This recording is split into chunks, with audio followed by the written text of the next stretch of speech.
Qayıtmaq istəsəm də yollarım bağlandı. Mənimlə başladığın hekayə yarım qalmalıydı. Nə sənə dönərəm, nə sənlə ölərəm. Sən mənim ən böyük günahım idin. Bəlkə də mən gec anladım, İçimdə bir səs qışqırır. Mən məni buraxmaq üçün hər addımda daha da uzaqlaşırdım.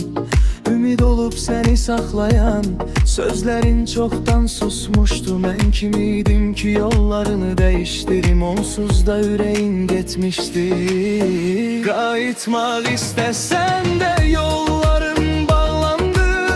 Mənimlə başladığın hekayə yarım qalmalıydı. Nə sənə dönərəm, nə sənlə ölərəm. Sən mənim ən böyük günahım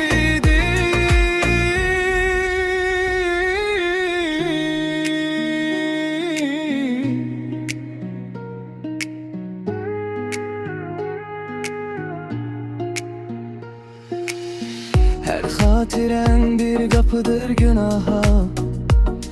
Keçməyə gücüm qalmadı.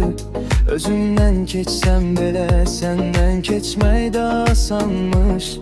İnan, çünki sən başdan aşağı lənətsən. İnan, mən sənin değildim, bilirdin. Sən də məndən qaçırdın.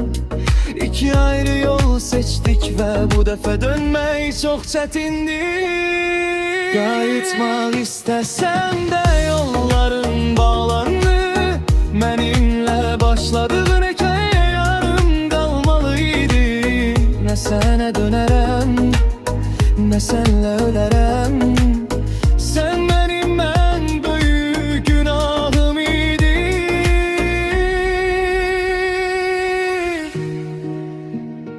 Bəlkə də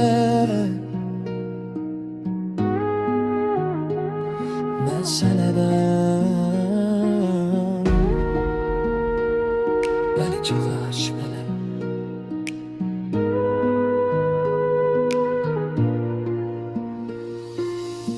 Qayıtmaq istəsən də yolların bağlandı.